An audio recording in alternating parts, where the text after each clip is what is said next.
Hello, everyone, and welcome to Truth Proof. And you're not seeing things. Les isn't here at the moment, but he will be. He's busy at the moment, but he'll be in the background collecting questions for us all. And we've got a great guest tonight, Kathy Cogliano, and I'm sure we're all going to enjoy what she's going to share with us. And so great to see you all, guys. We've got close to 100 people in chat already. And questions. Remember, we want your questions in block capitals for Kathy. And let's see how we go tonight with that. Let's just have a quick look who's in the chat. We've got Rocky Nuisance, Tonya, Ginge, Simon, Iron Mogul, Dave Barker. Good to see you, Dave. Let's have a look. Lee Prendergast, Simon Riley, Dave Barker. We've done that. I'm limited with numbers, see. I say it every week, don't I, guys? Zero Dawn, Awake. Let's have a look. Mark McClinchley, Fraser Cookie, Olgie, Selma Carrick. I think Lynn is in. I thought I saw him. And Pete, good to talk to you earlier, mate. That's great. And Mark and our super fan Deb. I think Deb will be in. Sam Shelley. I said that tongue in cheek, you know, when I said super fan Deb, because she don't hate us, but she's not interested. And Mark asked me to say it. Tetrastatic, Deb Shaw, Stargazer Eternal. It's all good. Absolutely brilliant. And we're over 100 now, so let's make it a great night for everybody. Kathy's going to share some of her stories of the strange and the, quite frankly, really unusual with us tonight. And like I said, Les will be through at any given point during the show if the questions become a little bit overwhelming, because we know he gets punished if you don't get the questions out in time. So without another word, I'll bring Kathy on. Hi, Kathy. Hi, guys. Yeah, good to see you. And I'm really looking forward to sharing some of your experiences tonight and listening to what you've got to tell our audience. So absolutely brilliant. And for people that don't know, you are a researcher, writer, and I think more importantly, Kathy, an experiencer, aren't you? Yes, of the paranormal, of ufology, and ever since a kid. So it started very young for me. Well, do you know something? That's perfect, ever since, because that's where I want to start, because we've got an hour and 58 minutes looking at that now. So I've rambled on for 2 minutes. So I'd love to start, you know, at the beginning. Where did it start then? What age do you think you were when you first realized that something strange was happening? You maybe didn't. Oh boy, something strange did happen. I was probably about 6 years old, and we had visited my grandfather in the hospital. And of course, back in those days, you couldn't go in to see him. So we stood on a hill outside his hospital window and we waved. He came to the window and waved. You know, we go home that night and I go to bed, and out of nowhere in the middle of the night, I'm woken up. I'm just sitting up straight. I don't know why. And I remember looking over at my sister who I shared a room with, and she's sound asleep. And then I look over to the left in the corner of our bedroom. We had a small TV on a TV stand. And filling the entire screen of the TV was my grandfather, extremely animated, talking, and just, it scared the life out of me. I dove under my covers, must have fallen asleep, only to get up the next morning and have my dad call us kids downstairs and to tell us that our grandfather had passed away that night. So I do believe that he was in transition when he came to me, and he and I were very close. In fact, he does come and visit me. He will always present with the smell of sweet cherry tobacco, because he used to hand roll his own cigarettes back in the day. And I was fascinated as a kid to watch him do that. So yeah, that was my first experience. And then, you know, a few days after he passed, of course, we had his wake. And, you know, that was the first time us kids had been to a wake. My parents let us go. So I'll never forget walking into the room where straight ahead lied the casket with my grandfather in it. And I guess I started to flip out and I started screaming. We called him Grampy. I was screaming, Grampy's not dead. He's alive. I saw him. I just saw him. And my father had to pull me out of there, bring me back to my grandparents' house because I was that upset. But so that was the very start. So after that experience of seeing what you perceive as your grandfather, I'm not saying you didn't, by the way, you did. How old were you? Yeah. Six, did you say? He was sick at the time in the hospital. Yes. How old was you, Kathy? I was about 6. 6. I was So 6. you were 6. I Now, was young. I'm intrigued because it almost sounds like what were the film Poltergeist, where the TV. Oh, there you go. Do Good, you good know? analogy. Yes, yeah. It was. So I. what was he saying? Or can't you Here's remember? the thing. That's the thing, Paul. He was talking to me, but I couldn't hear him. Right. So I wished, oh boy, do I wish I could hear him, because I can hear spirit, now. But for whatever reason, I couldn't hear him.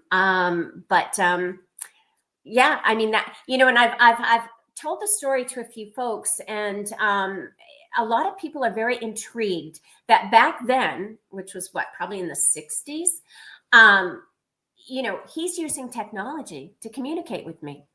So to me, after what I've learned out there is that, that's a high level soul that can use technology. And to use it that far back, we're talking a little Yeah. TV on a TV stand with the antlers, not antlers, but the antenna. And, so I mean, what was his background then? What would have made oh, him? he was a cool guy. He was an adventurer. He had one of the first American motorcycles, and he rode cross country with it. He climbed Mount McKinley, which is now Mount Denali, but now it's going back to Mount McKinley, and that's up in Alaska, I believe. And so, he was very much, and he married late in life. He married my grandmother late in life. So he was quite an adventurer prior to.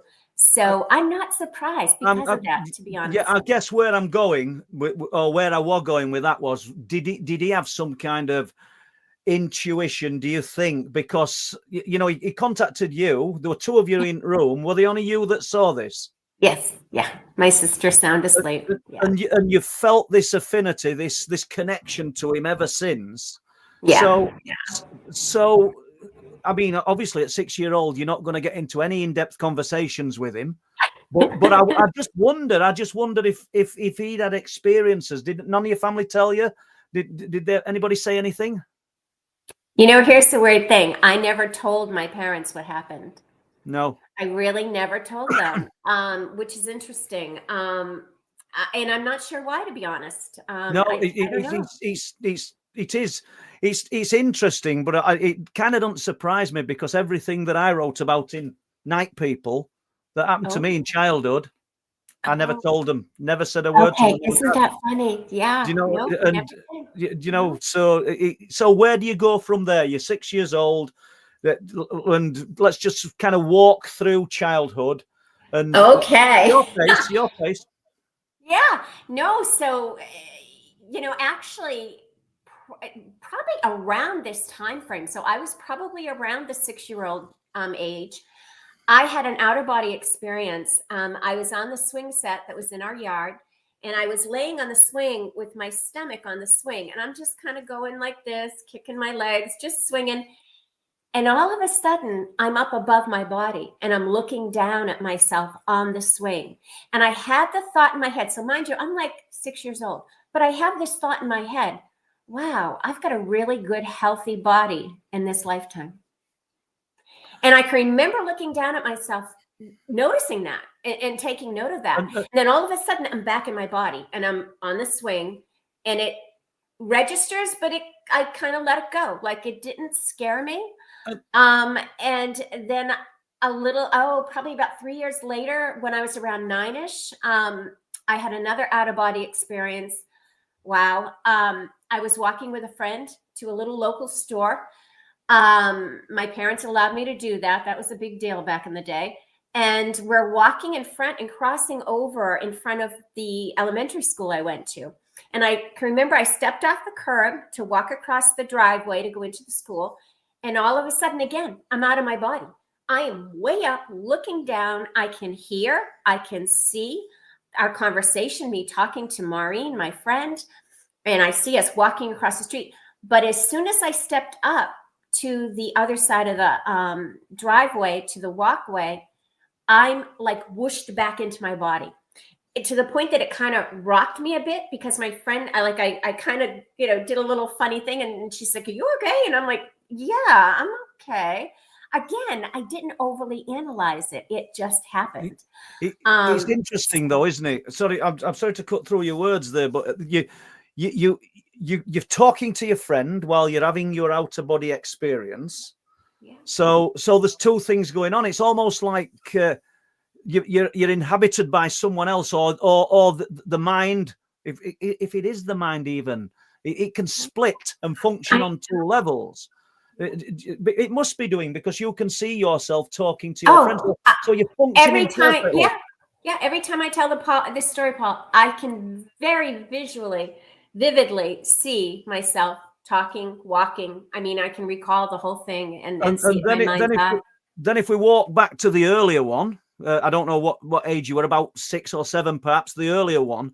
Yeah. You said something, I can't remember what you said, but you visually, you looked down and you said something like, I am healthy, or I have a healthy body in this lifetime. So that little kid has that that's not the words. That's not the words of a child, is it? No, it that's isn't. not the words of a child. So it implies that, I mean, we might go back to childhood, but we might just go in another direction temporarily. So are we talking about reincarnation here, and an old soul that's been here many times? Oh yeah. Oh, very much. Yeah. And yeah. So what's interesting is I start off as a kid with these paranormal experiences, and then I get to be about age 10. So my dad was a career Marine. He was in the Marine Corps.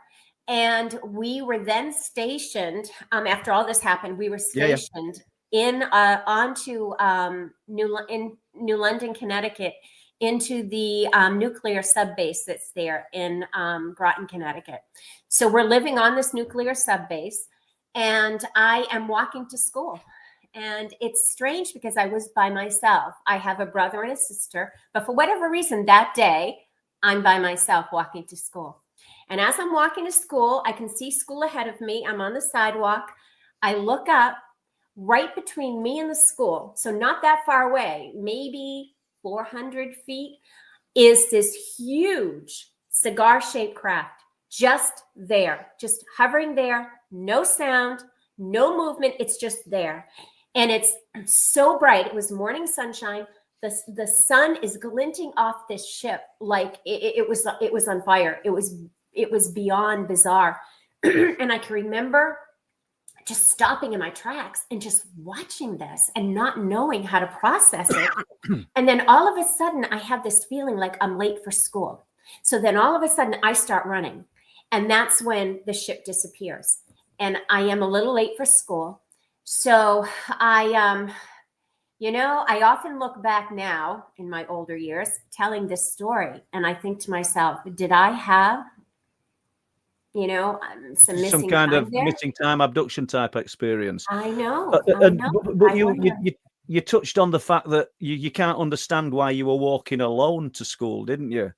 That in itself is odd. Yeah. But you know what? That's my history with all that's been going on throughout my life. I usually end up alone, even if I'm around a crowd of people that are friends. I will somehow be alone, and I'll have these incredible experiences. It's as though they kind of just want me to have this experience. It wasn't meant for others.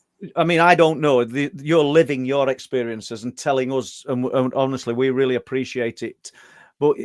And I haven't given enough name calls out in chat. We've got nearly 200 people here, so thanks for the support, guys. We really appreciate it. But have you ever thought that, did I have an out-of-body experience there? And I was actually walking to school with my friends, and this was the other me observing this.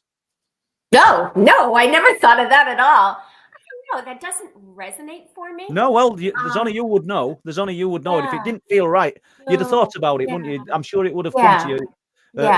No, I felt fully grounded in that experience. The outer body thing, I don't know if anybody's ever had those experiences. I mean, it is a very strange experience because you are out of your body, and it's strange. That there, with seeing that cigar-shaped craft, I was very fully present. And it was amazing. And I now know the connection with the UFO sighting, with me living on a nuclear sub base. there's a lot of connections there that they often will, sightings are abound, around the nuclear whole facility type of thing. And I know I had the great fortune to meet James Fox, who did his documentary, The Phenomena. And he spoke to this small private group I belonged to. And he was talking about the aerial school experience in Zimbabwe, where 62 kids were out there in the playground and a craft landed and the actual beings came out of the craft. And so after James did his presentation, I said to him, James, I shared my experience just as I shared with you folks. And he said he is finding in his work that there is a connection with these craft sightings and, the children seeing these beings, that it typically has happened around the schools, a schoolyard setting. So I found that in a way kind of a little reassuring that somebody like James Fox is putting that together, and that was my experience. And so I found that very interesting. And the fact that it was a nuclear subbase, I think, adds a lot to it. Absolutely. And were there more activity around there, not just UFO related? What is anything else you recall whilst your days? Not that I know of while I lived there. I did do a little bit of a deep dive, maybe just a couple years ago. And it's amazing the sightings that are around that nuclear subbase. Really? Thousands for many, many, many years. So it's a hot spot. Yeah. And is the base still there then, Kathy? Yes, it is. Yeah. As far as I know, it is. Yeah. Yeah. It's amazing, isn't it? Because I mean, even here where I live, there's military bases and there's a lot of activity around military bases. And I don't expect you to have the answer to this. I mean, I don't know, but what do you think the attraction is? Is it the energy output? Is it the potential for, I don't know, nuclear weapons being stored? I think it's nuclear. Oh, absolutely. It's nuclear. Yeah. Oh, I feel that strongly. And just doing research in general, so often that is the message they're giving us, is that they're very concerned with our capabilities now with nuclear power and what that could, do to the universe, what we're capable now of doing to the universe. So I tell you, and as a writer, I did a piece on the passing of Paul Hellyer, who was the Canadian Prime Minister of Defense back in the late 60s. Remarkable man. I mean, I knew of him, but I didn't know a lot about him. So when I did this piece for Outer Limits magazine for Chris Evers, and it was mind-boggling to for this man in that position, what came across his desk. Step forward and become vocal. Oh God, yes, he was out there way before a lot of people were, in a very high-level capacity, saying, "They're here. You look up in the sky like we see planes. That's as many UFOs that are out there to be seen." He was a remarkable man and really a big voice that I wish more people had heard. So brave for people so prominent to step out. I mean, I'd read a lot of derogatory comments about him over the years, and they were derogatory, and there were no need for it. It was just the fact that, I agree. It was just the fact that he'd got such a prominent position, and he were openly speaking about not the potential of the actuality. The actuality. And it was same with Rendlesham Forest incident, and you've got Lord Hill Norton who came out so brave, and then you get people like, it's so disrespectful saying, "Oh, they're nutty as a fruitcake." These people, they're not. They're just not conforming to the, I don't know, the sheep fodder that the vast majority of the population want to follow. And for that, they get kind of ostracized, and you don't become admiral of the fleet if you're nutty. Do you know what I mean? And that's what I love that. It's a fact, isn't it? So yeah. Oh, absolutely. No. I love the fact that there's all these sightings around military bases, but then you think to yourself, why you? What makes you special? Before you answer that, we go onto the cliff tops up around East and North Yorkshire. There's an old RAF base there. Love to go one day. UFO sightings, and we see things, and you think we're not special. But you know, prior to doing this, I just knocked nails in wood. I were a joiner. So there's nothing special about me. So I'm exactly the same as the 200 people who are in chat now. We're no better, no worse. We're all pretty much equal. But why do certain people see these things? Is it because now you've got a vested interest after childhood, or do you think you're being sought out for other reasons, Kathy? You know, in doing some research, what common connection I found, not only with the nuclear connection with my story, but also the fact that my father was in the military. So there is a military piece there. Now, and here again, Paul, I never told my father. I never told my mother, my sister, but I told nobody that I saw this crap that day. Nobody. Oh, I only started talking about this encounter probably about, back when I started getting on my path. And even then it took a while until I started to meet like-minded people like yourself, going to conferences, having friends who were sharing their experiences. Did I feel I could share mine? And, that was a big leap of faith for me to go on a show. And actually it was Jeremy Vaeni's show on Whitley Strieber's Dreamland. Thank you. His network. That was my first interview. And I want to say that was back in 2018 or 19 that I actually spoke about that whole encounter. What did it feel like then? So you've gone from, obviously, I dare say you've maybe told a close friend, you've shared bits of it over the years. No? So you go from 6 years old to 2018. What did it feel like when you finally, did it like a cork coming off a bottle? You finally just let this free? Yeah. Yep. Yeah. And then what comes with that too, though, for me was a little bit of fear, especially around the encounter at school, to have the thought that perhaps there was missing time there. Perhaps there was an abduction.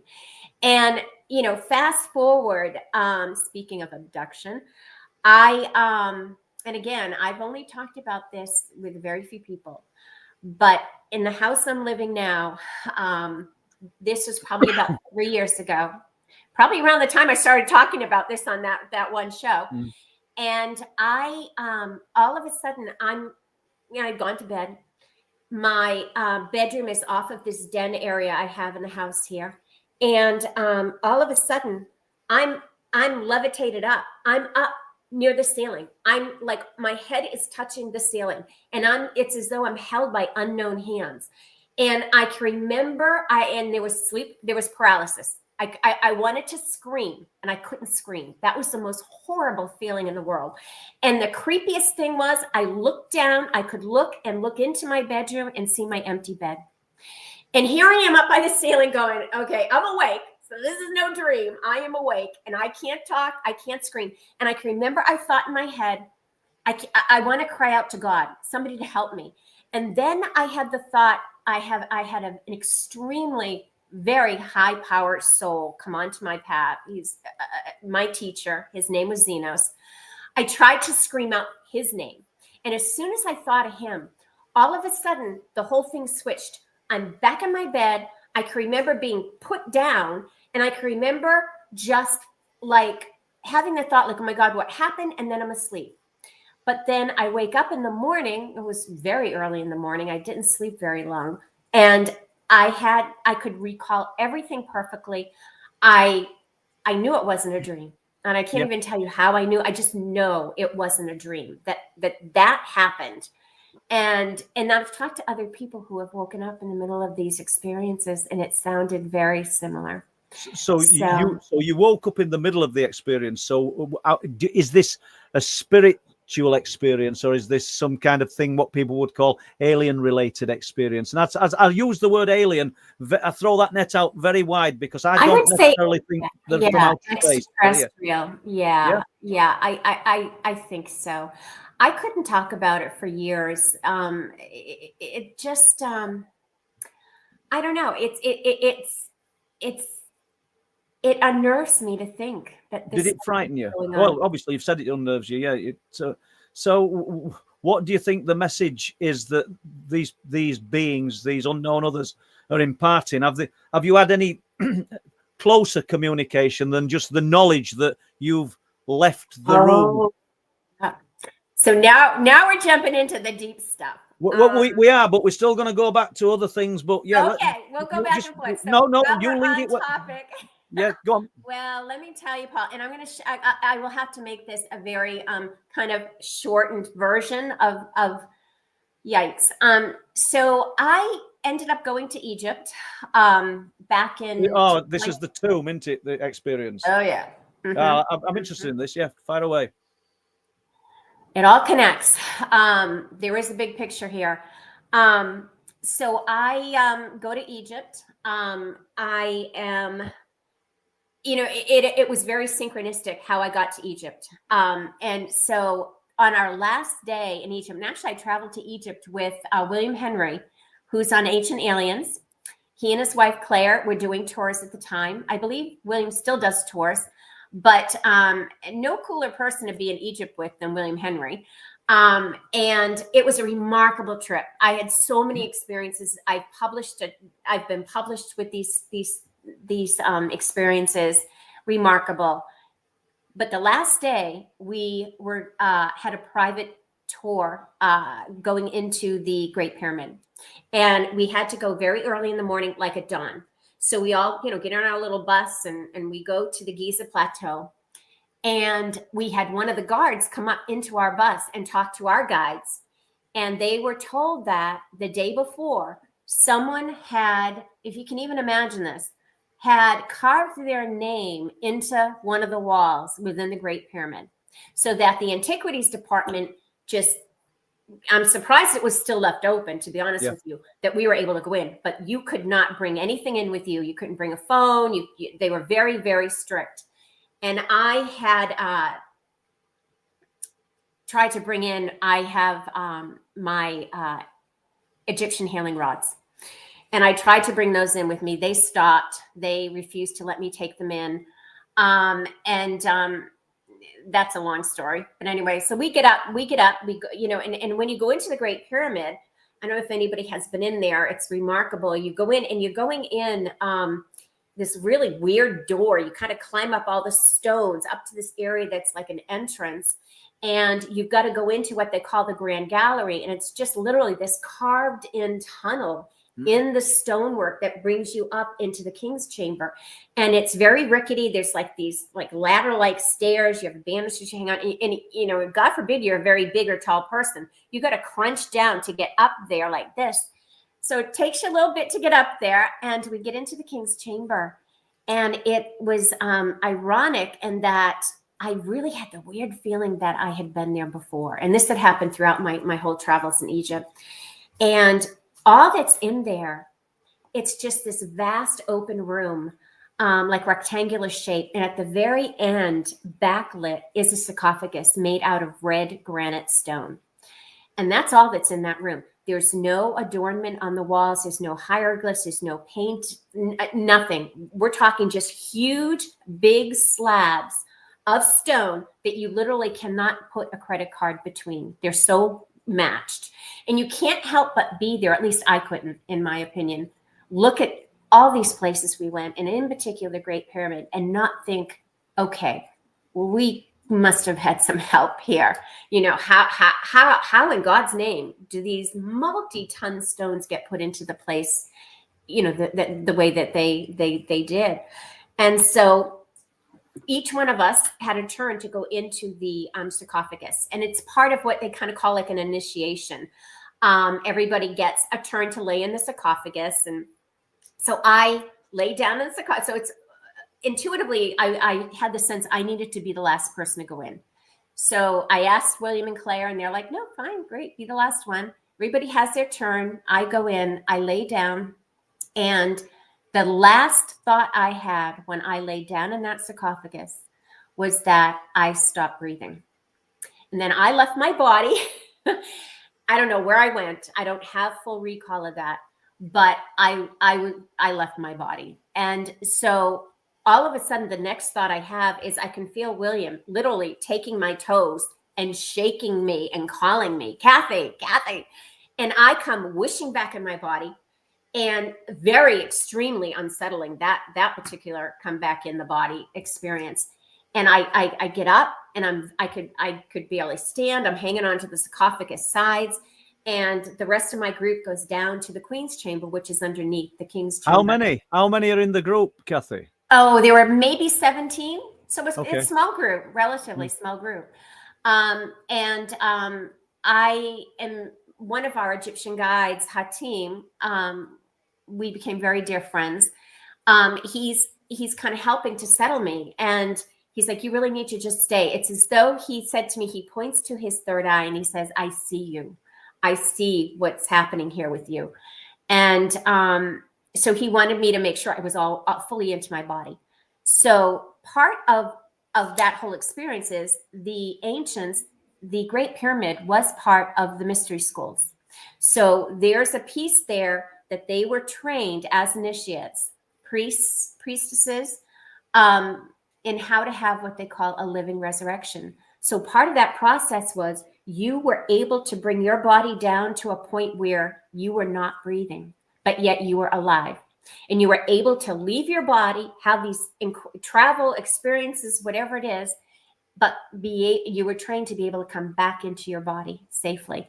So I find this interesting, Paul, with me as a young kid already having these outer body experiences. Now here I am in Egypt in the sarcophagus, feeling like I've been there before, totally. And I believe that I really feel, I know this sounds silly, but I do feel that in another lifetime, I was an initiate in that process, that I had learned how to stop breathing, travel, go out, do whatever that was as an initiate, and come back and be alive. And Freddie Silver wrote a book called The Lost Art of Resurrection. And he talks about all this, Google it. It's fascinating stuff that you could literally have a living resurrection. So if that was not enough, I leave the King's Chamber, go down to the Queen's Chamber, and it's a very funny little doorway into the Queen's Chamber. You got to kind of go down low and go in. And as I go in, I am immediately drawn to my right. And to the right, there is one of the, it's about this big, one of the, vent holes. I'm forgetting the term. Forgive me. Some kind of air duct anyway. There's just ventilation. Yes. And it's on the north side of the pyramid, and air shaft. That's it. And so it was interesting because I'm 5'3". So this air shaft was literally my height. So I'm drawn to this air shaft. I'm drawn to walk over to this air shaft, put my face in the air shaft, which was about an 8 by 10-ish air shaft hole. I don't know where that all came from, but I'm doing it. I'm not questioning it. I put my face in the air shaft. What at Rested Group doing while this is occurring? They were kind of just going around. So they had been in the Queen's Chamber for a while, because I was still upstairs in the King's Chamber trying to get my bearings. So they started to kind of come and go. And nobody came up to me and tapped me and go, okay, why do you get your face in the air shaft? So, but anyway, so I could see the sides of the air shaft, and then it goes down to this absolute blackness. And I'm still standing and I'm staring down into this blackness when, Paul, all of a sudden this light appears, and it's a beautiful shade of like a pink red. And the light takes a shape of an arched window. And mind you, this is way down into the blackness of nothing. And I'm watching this going, Now I have no fear. I see this light. And then as I watch this light, which is in an arch shape, this being starts to appear. I can see the top of a head. He comes up. I could see the eyes. I could see that his head was oval. And I can remember having the distinct thought, unlike a gray's head, which is this way oval, this one was this way. And his eyes fit his head. It wasn't there weren't these huge, big black eyes. He had like what looked like little ears. I did not notice a nose. I did not notice a mouth. He had a little skinny neck, little skinny shoulders, and he's like to here, filling that within that pink light. And the incredible sense of absolute love and happiness flooded over me like I can't begin to tell you. And I had no fear. And then he starts communicating with me telepathically. And he said to me, and he emanated this happiness, and he said, we are so happy that we can now show ourselves to you and that you have no fear. And I can remember being happy going, oh my God, this is amazing. And he's this beautiful color of like a pale blue-green color. And he then goes on to tell me telepathically that they come in love, that they watch over us, that they helped establish our ancient civilizations. Egypt in particular, in its grand heyday, they were there walking amongst the Egyptians, that they helped establish the civilization as well as others, and that they truly come in love to help us, and that they are still here helping us, and that he no sooner like shared all that with me. And I'm like so happy that I'm having this conversation and this exchange, no fear. Then all of a sudden he kind of starts to dissipate and the light goes away and I'm looking in the blackness again, and I take my face out of the air shaft and I think, oh my God, this was just like, what the heck just happened? But yet happy. I mean, happy that it happened. But here's the funny part of the story that I should have said up front. I saw a medium 2 weeks before I left for Egypt. She said to me, 3 things are going to happen to you while you're in Egypt. You're going to have soul retrieval and astral travel, and you're going to have an alien encounter. Now, if somebody said that to you, I'd be like, those are 3 things that I would never think would ever happen to me, ever, or anyone. And I'm thinking, okay, yeah, right. How's that going to happen? Well, I'll be darned if all 3 things did happen, and in particular, that alien encounter. So the alien encounter then, Kathy, and I don't know what people in chat think to that. I mean, I sat there kind of enthralled listening. Are they resident to are they just everywhere in the ether, or are they resident to the pyramids of Egypt? I mean, we know there's probably not a right or a wrong answer here, but I'm just, what are your views? Are they there? Yes. Yeah. That's the sense that I got, is that they are very connected to us. I mean, if you think about that message, telling us that they helped establish our great civilizations, in particular Egypt, which was one of the greatest civilizations ever man created,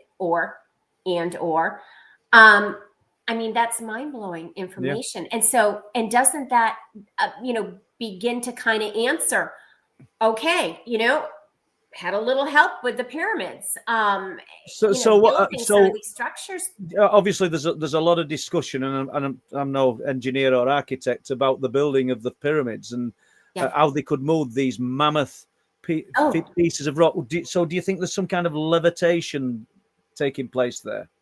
That's my intuitive sense. Yes, yeah. That and for things like Stonehenge, that whole type of thing, these megalithic monuments, I do believe that. I do believe there was some sense. So now, were they? Here's what I wonder about. I do believe at some point, because he did say that they walked among us, and that did they? I think they helped us, but I think they also taught us. I think they shared some of their technology with us. So I think we took on some of that as well. And so that's how I believe some of these civilizations prospered, was with their help, but then also on their own, taking some of that knowledge and using it. So if I reckon we've got some questions. And when you've done that, Les, I want another little shout out in this chat. I'll do it now if you want to. No questions, Les. Go on, fire away. Yeah, well, I'll just put this on the screen and let's have a look. Scott, hello from Wakefield, West Yorkshire. A new subscriber here, and the missus loves it too. So that's a bonus. Hi, Scott. Good to see you. Go. And that comes in when we've got you as a guest as well, Kathy. So that's great. Thank you. And let's have a look. Steve 71. Kathy, you mentioned being on your own during a sighting. Do you think it was preordained that you were alone? As I think it happens to us a lot to keep it as a solo experience. Yes, I do, Steve. I really do. You know, except, yeah, all of pretty much most of my experiences, I am made to be alone. So I do believe that. I think that's an intentional thing that is set up. Yeah, however that works. Yeah, But yeah, I think you're I right. like the word preordained because I don't know what you think, Steve-O, and I don't know what Les and Kathy think, but does that mean then that our entire lives are mapped out? Obviously, we wouldn't want to know future because if we did, we might be unhappy with things that we knew were going to happen in future. But is that where you're going with that then, Steve? Preordained? Do you think everything we do in life, we're following a path that's already been chosen for us? Interesting, isn't it? I like the word preordained, you know? Yeah, I do too. David Backer is asking, do you think we are all reincarnated or some people are exempt due to how they conducted themselves while alive? A certain person with the named Hitler comes to mind. Compare exempt how they could. Yeah, Yeah. I believe in reincarnation. Yes, I believe and to speak to what you were talking about, Paul, I believe on a soul level, we all have chosen to be here at this point in time. We have come in all of our incarnations with a soul agreement. We have others that will travel with us to help us with that soul agreement. So they become your soul family. So there's sometimes a group that will come into the incarnation with you that you're fated to meet. They signed up to do whatever it is to either help you with a lesson, save you, whatever it might be. I'm a big believer in that. Yes, that's how I look at it for myself. That I know I've had many past lives.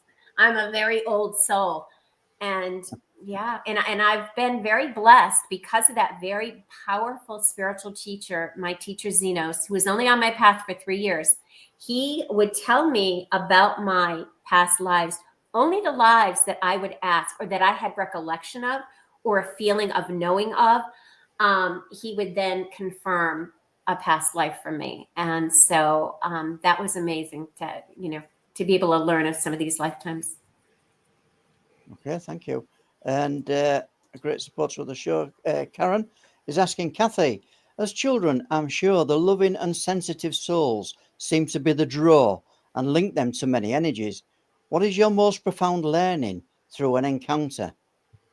Oh, Karen, what a great question. You know what? My absolute biggest profound thing I've learned, and I believe, is that we are not alone and we have never been alone. So that experience for me in the King's Chamber is ironic because I've had many past lives in Egypt. And to have that being connect with me in Egypt. And think about this too. Remember when I told you how my grandfather came into the TV screen and talked to me? And he was only from like here up. That's the exact way that alien appeared to me, or being was in this arched window, little from here up, filling that space, talking to me. I mean, the parallels are so crazy when you start to think about it, the connections, and it's not until I started writing what's happened to me, sharing what I'm sharing now with you on shows like this, that I start to go, oh my God, there's a big picture here. So yeah, that's my profound learning, Karen, is that we've never been alone. Okay, thanks for the question, Karen. And we've got a question from Ian McFadden. Faden. I probably pronounced that all wrong. Kathy, does the pyramid feel industrial? Oh, that's a good question. It kind of does. And there's other archaeological remains that they've discovered that speak to industrial, that speak to tooling, that speaks to drills. You've got to see. These stones were massive and they were fit so perfectly. And not only, but then picture trying to do it, making a pyramid. How do you cut the stone to make it all fit? You're standing in there and you're in awe. You look and you go, okay, there's more here than just rolling some big stones on logs. Truly, Absolutely. is my takeaway. And absolutely incredible minds to have built so, that. Yeah, Well, I'll put an added question in, Kathy. Yeah, what was the purpose? What was the main use of the pyramids? Was they multi-use, or was there just one use for these pyramids being built?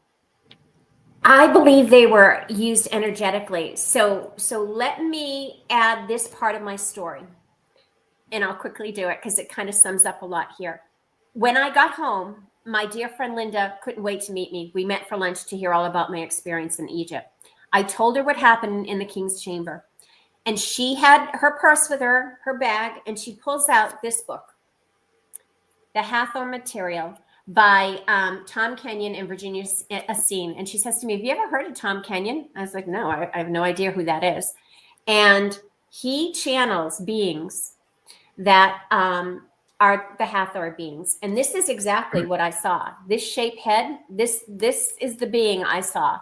Maybe not so big on the ears, but, and Hathor is a goddess in Egypt. In every temple, there were on the top of the columns, there are carvings of Hathor everywhere.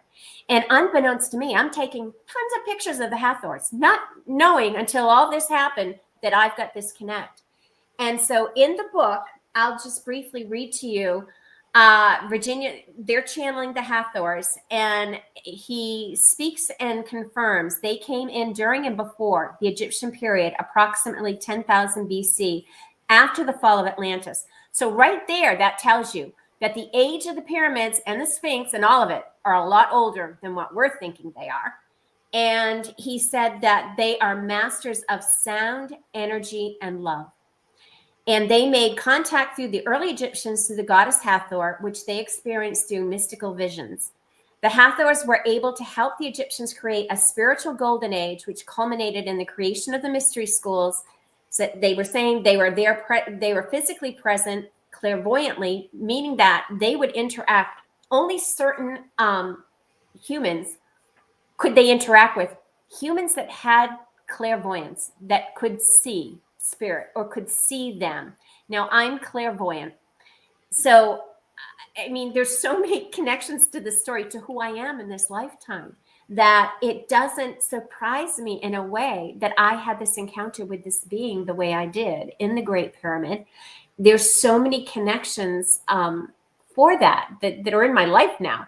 And it's profound, that whole experience. Thank you. Any more questions, Les? Yeah, I've got a question from Lee Prendergast. If we were being visited, could it be one group, or is it more than one type? There would likely have to be some sort of coordination, as surely they'd be aware of each other. Some hierarchy, maybe, Lee, or pecking order. I don't know. I don't know either. Only that when I did that research on Paul Hellyer, he could speak that he knew there were at least 36 different types of alien beings who are among us, visiting us. And who's to say if that's not just the tip of the iceberg? And before Les goes to another question, tell our listeners, for those that don't know, who Paul Hellyer was, please. Paul Hellyer was the Minister of Defense for the Canadians, for Canada. Back in the late 60s, he had that particular role. He had many roles in their government. But in that particular role, he had all kinds of information come across his desk, sightings, I mean, just everything. So he came away a full believer. If you Google him there, he's written about 6 books. Fascinating. He has done conferences where he's a premier speaker. So you can find him out there, on YouTube or it was just the weight of who the person was when you were saying those things. And I know that I think most of the people in chat are as clued up as me, Les, and yourself. But for anybody that weren't, we're not just talking about somebody who's saying these things and he's sat in pub having a beer. Do you know he's? No, he was on record as the highest level of someone in government speaking about UFOs and aliens. And prior to that, nobody, we all know the history of, Eisenhower meeting with them and things like that. But, in the US, look how all that's been suppressed. We're still waiting for disclosure. And and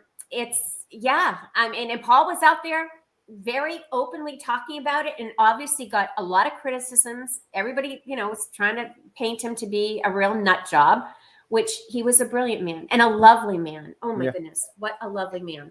So yeah. we'll jump. He's got some more here. Yeah, Ian McFadden. Any thoughts on the alpha and omega sands found in the sarcophagus, Kathy? Oh, I didn't see anything Yeah. in the sarcophagus. No signs at all. I'm curious about that. Were they carved into the stone? Because there was nothing there that I noticed anyway. Not to say that it's not there, and I just didn't see it. But yeah, I'm curious. I had not heard that. Alpha Omega, beginning and the end. Wow. Yeah, that says a lot. Yeah, absolutely. The last one on my current list of questions is from Scotch Mist, and you've already touched on, we've already just talked about this, but we'll put it on the screen anyway. Do you think ancient technology built the pyramids, such as being able to levitate the stones? Yeah. So, yeah. That's kind of what I think.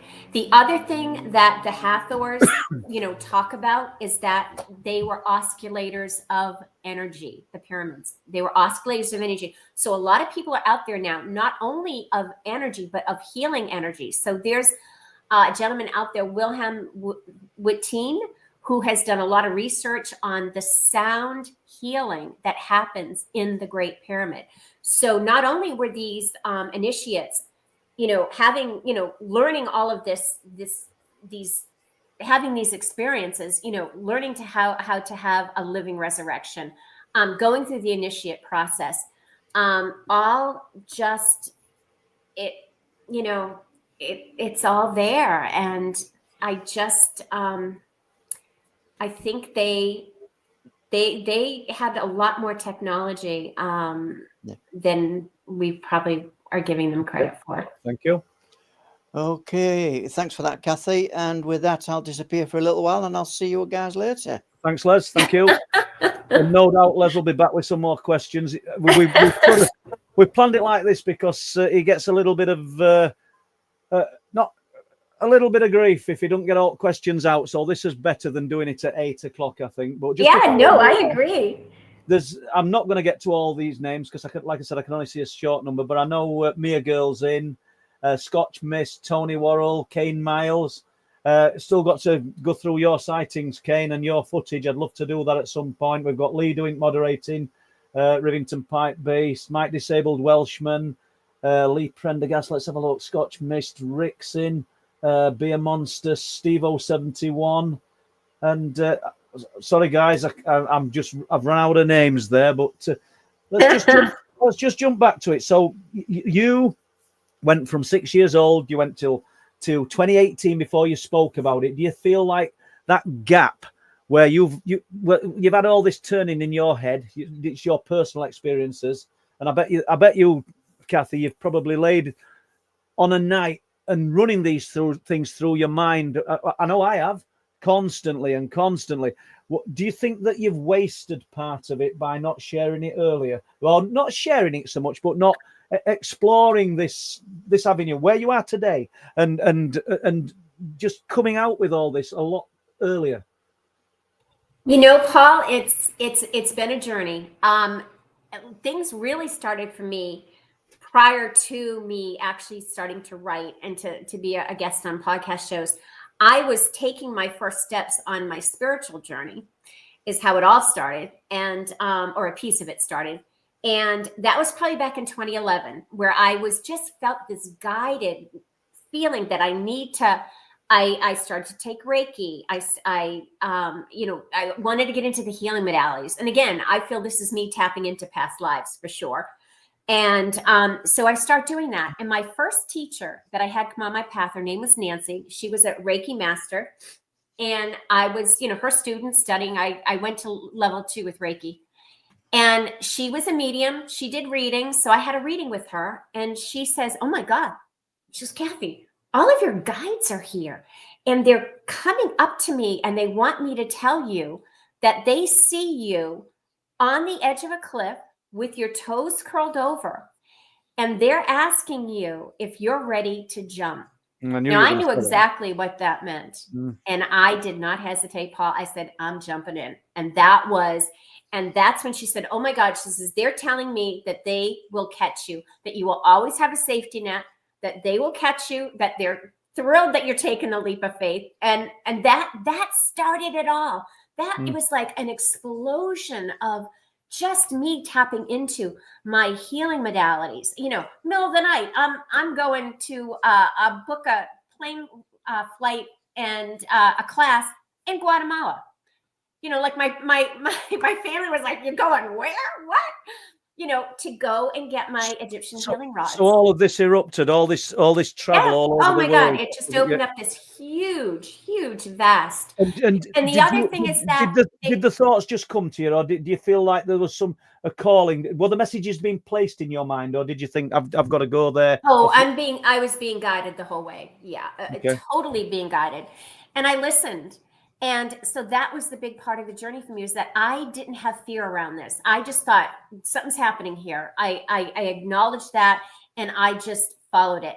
And my guides, the whole thing, they created such a safe place for me to do what I call my sacred travel. I'm called to go to these places like Egypt. I mean, I've been all over the world, but it's going to specific sacred sites like France, like Lourdes, you know, Roslin. You went to Roslin, didn't you?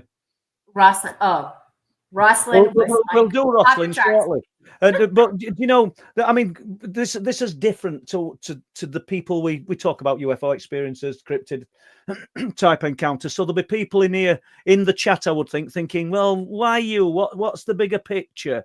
But Kathy, why not you? Why do we think it has to be on a world scale? Why couldn't it be just a journey for you and your development? And we're all individuals. It could be for us all individually. Yeah. Oh yeah. That's what I would say to some people that just think, well, what's the end game for you then? What are you gonna announce to the world, that you know this and you've been given this prophecy? Maybe not, but maybe it just could be a personal journey for you. Exactly. Yeah. But you know, I've learned, Paul, it's now beyond a personal journey for me. Okay. I became aware that I need to write about these experiences. I need to speak about them, especially what happened in Egypt with that encounter. You know, because I feel that, you know, we're all special in our own way.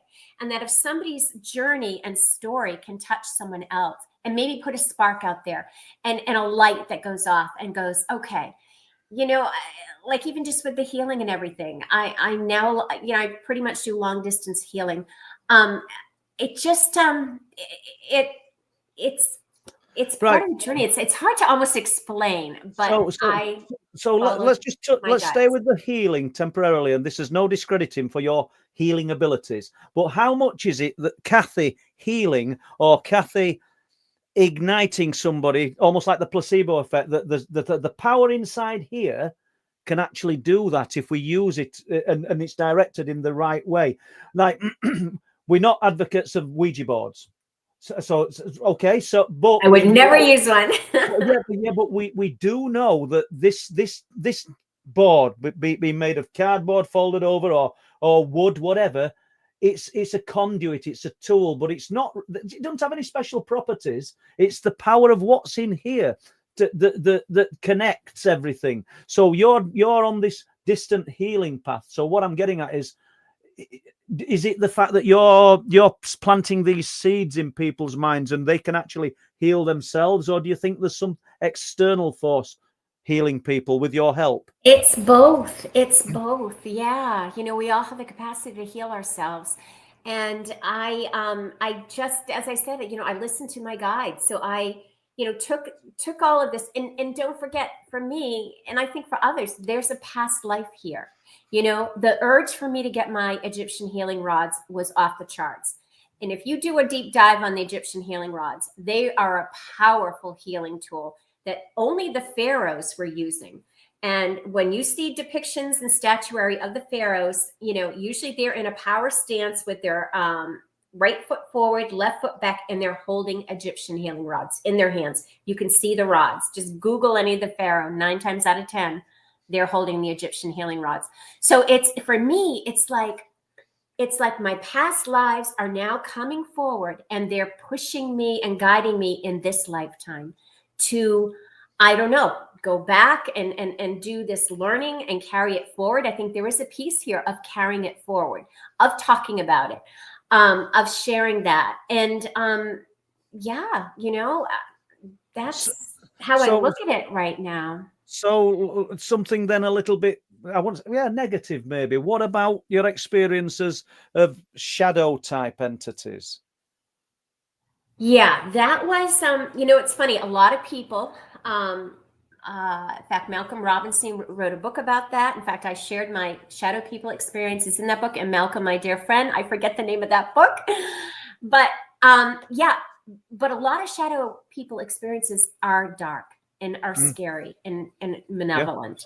Mine was not that way. It was interesting. I was in visiting friends in Nashville, and they had friends who had a farm up in the Smoky Mountains, beautiful part of Nashville, outside of Nashville.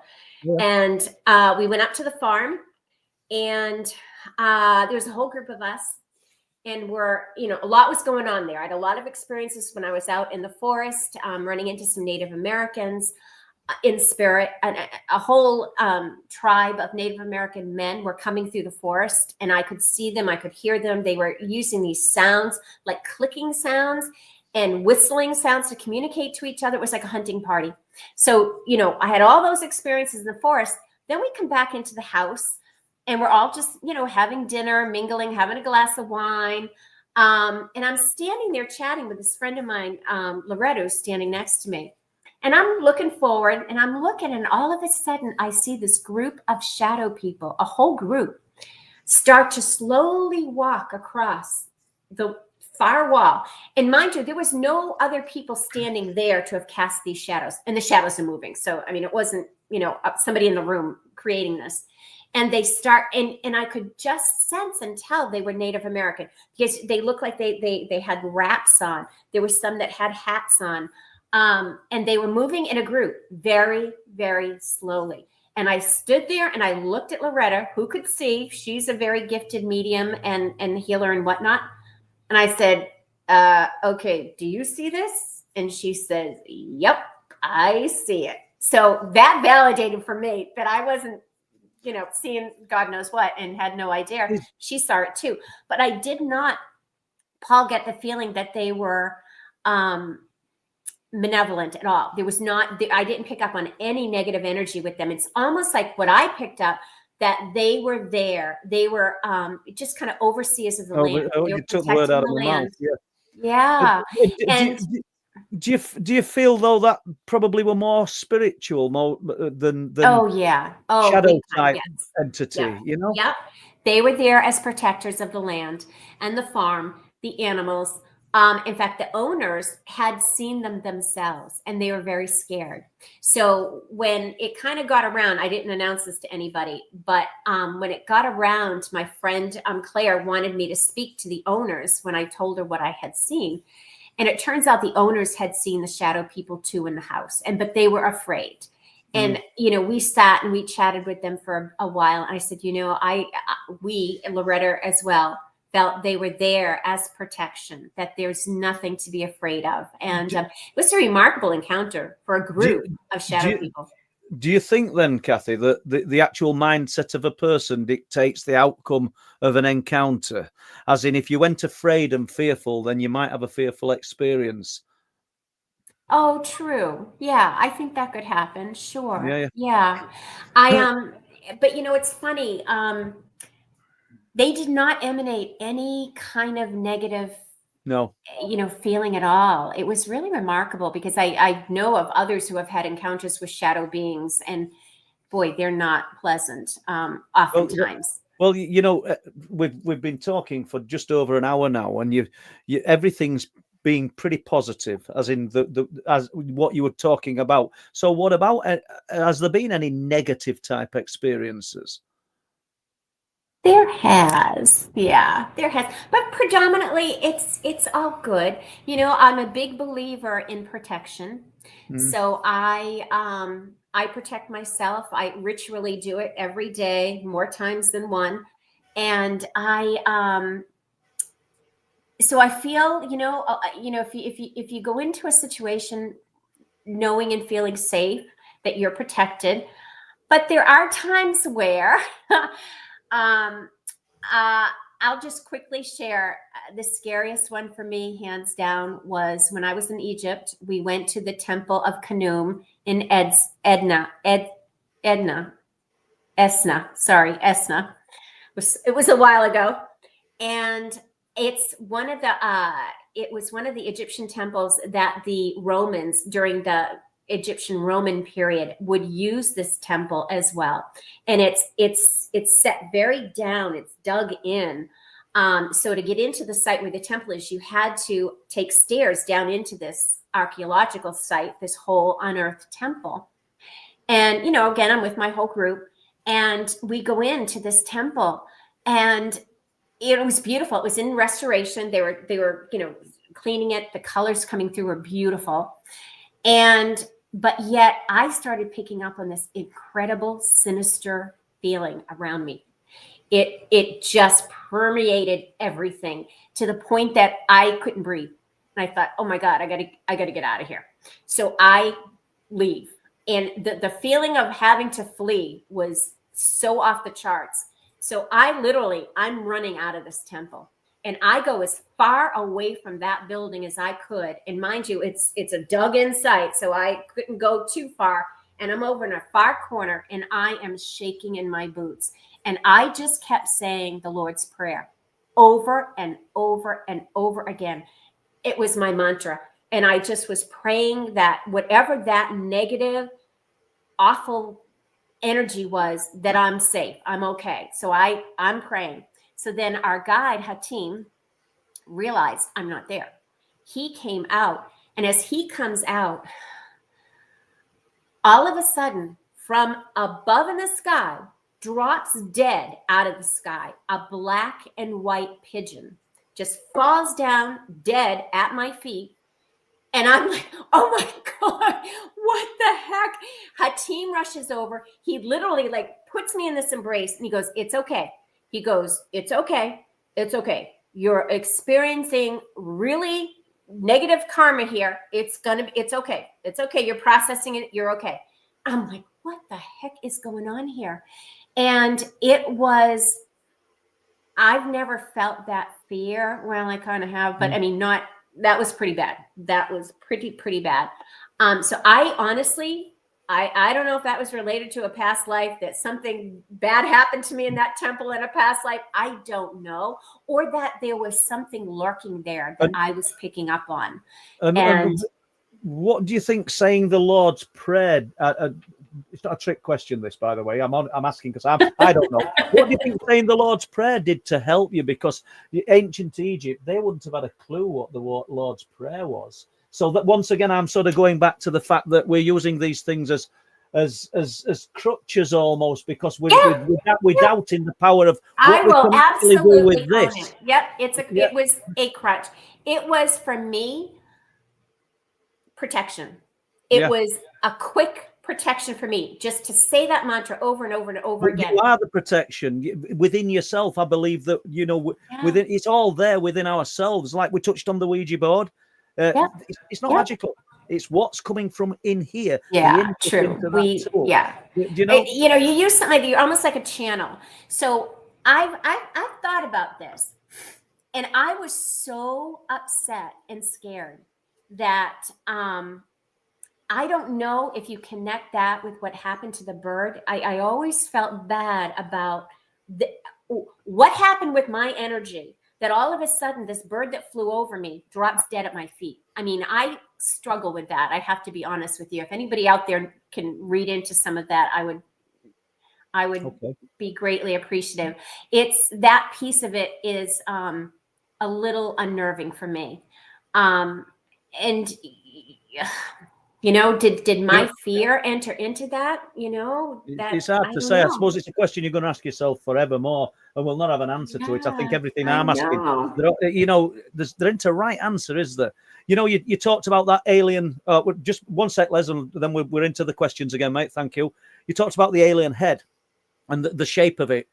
I've got South Park and Stewie in my mind. I've got to admit, I'm sorry. You might not know what that is, but anyway, it's Say that again. I missed that. It's a cartoon head, but like from South Park. But anyway, somebody asked about this. This is they wanted to see the book again. So absolutely. Well, I do. I'm glad you've put it up because in a church in North Yorkshire, when myself and Les were making our documentary Wolflands, I were looking into all sorts of things. There's fragments of a stone cross that's got canine feet. And they've lost upright canine feet. They say it's griffin, but I've looked at it and looked at it. Does it look like dog's feet? It does, and I find that fascinating that we've got fragments of this cross in Hackness, which is very close to the Forge Valley, where me and Les found ourselves. We spent lots of times there, but also in that church, and you can Google it, people, because I mean it's there.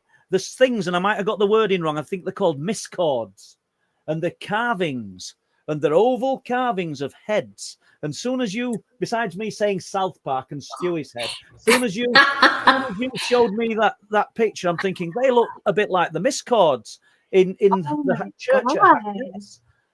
These obviously the church does not date anywhere near where the pyramids would be, obviously, but it's still an ancient place, and I saw similarities. Okay, Les, sorry about that. I'm rambling. We've got questions. Yeah, and we haven't talked about this one yet, Kathy, but Adam Sander, in your description, in tonight's show's description, it told of a bolt of light through your ceiling. Could you please elaborate? You know about that. Did you share my list, Paul? No, I didn't. But Adam's pretty thorough. I know he'll have been doing a little bit of digging and research. I don't know if you want to touch on that now or a little bit later. Well, do you want to touch on that later, and we'll remember that, Adam. Cool story. So the bolt of light. Les will remind us if we forget it. Okay, and our good friend Ian Linney, and I know you've addressed this question. For Kathy, up to now, you've had good experiences. Have you had bad or negative experiences? Yeah. You know, like the one I just mentioned, that was probably up there with one of the scariest. I had an extremely unusual experience when I was at Lourdes in France. But that's a big story. So I don't know if we have time to get into that. I mean, we have your questions and stuff. But yes, I had a less than nice experience at Lourdes, which is interesting because a lot of, Christians go there for the healing capacities of the waters at Lourdes. I had a very unusual experience there. So, but not the norm, but still. So that's one of the unusual sites that you visited, and you felt you were drawn to it, but when you got there, it was quite a negative experience. Yeah, it was related to a past life I had there at Lourdes. I used to live there in that part of France. Yeah, it's a remarkable story. It was I literally had to relive a death that in that lifetime, actually I had 2 lifetimes there.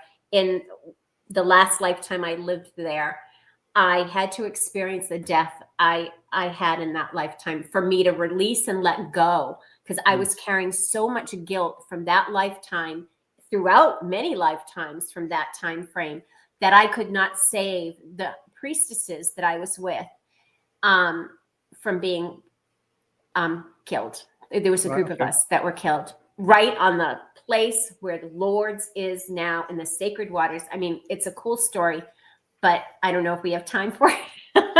Probably not, but go on, Les. Yeah, thanks. And a question from me, Kathy. The reincarnation. Why are we put through all these lives? Are we on a kind of an endless escalator, Kathy? Do we never stop?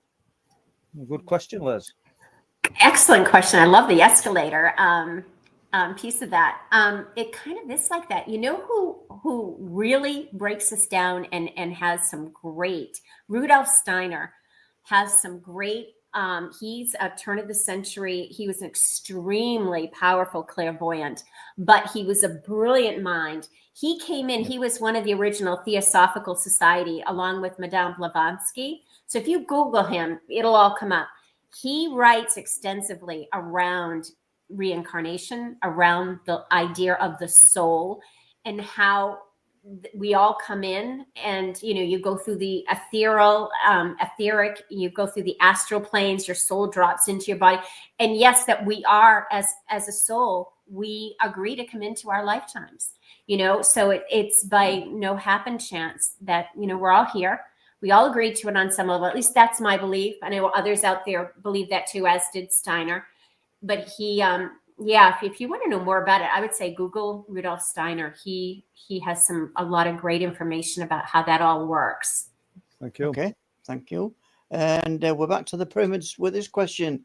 Zombie Wolf, any thoughts about the Sphinx? Is it older than the pyramids, Kathy? Yes, I believe so. From the research I've kind of dipped into, absolutely. And that I feel, as do some others, I feel that, you know, it was originally carved to have a lion's head, you know, and somewhere along the line, one of the pharaohs, you know, created to be more of a pharaoh-like-esque face. You know, that doesn't resonate for me at all. I really believe that was very different. You know, it was originally, and others have written about this as well, that they believe it was either, it was more likely a lion, or some people actually almost say it had a jackal's head as well, Anubis. Yeah. Which is possible because there's a lot of references to Anubis in Egypt. Yeah. Okay, time for a quick. Can I tell you a quick experience? Speaking of Anubis, I was in Karnak. I believe it's Karnak Temple. They all kind of blur in your mind at some point. Beautiful, beautiful temples. But there was a line of sphinxes going down this particular area, and my group was over here, and I'm drawn to go over to one of these sphinxes. And it was a sphinx that happened to have like a human head and not an animal head. Yeah. So I go over and I go around, and over to the right side of this sphinx is a jackal, a live jackal. It's like this far away from me. He stops. I stop. Okay, I don't scream. I don't know why I didn't scream. And I look into his eyes. He looks into my eyes. It was remarkable. I mean, I looked into his soul and he looked into my soul. And he just all of a sudden keeps my eyes, very quietly backs up, starts to trot away, and I'm flagging. I'm not yelling. I'm hand signaling to my group. Look over here. It's a jackal. And our guide, Emil, he's an archaeologist. He loses it. He's like, oh my God, it's the god of Anubis. He's blessing us. And I mean, he's loving the fact that we had a jackal here.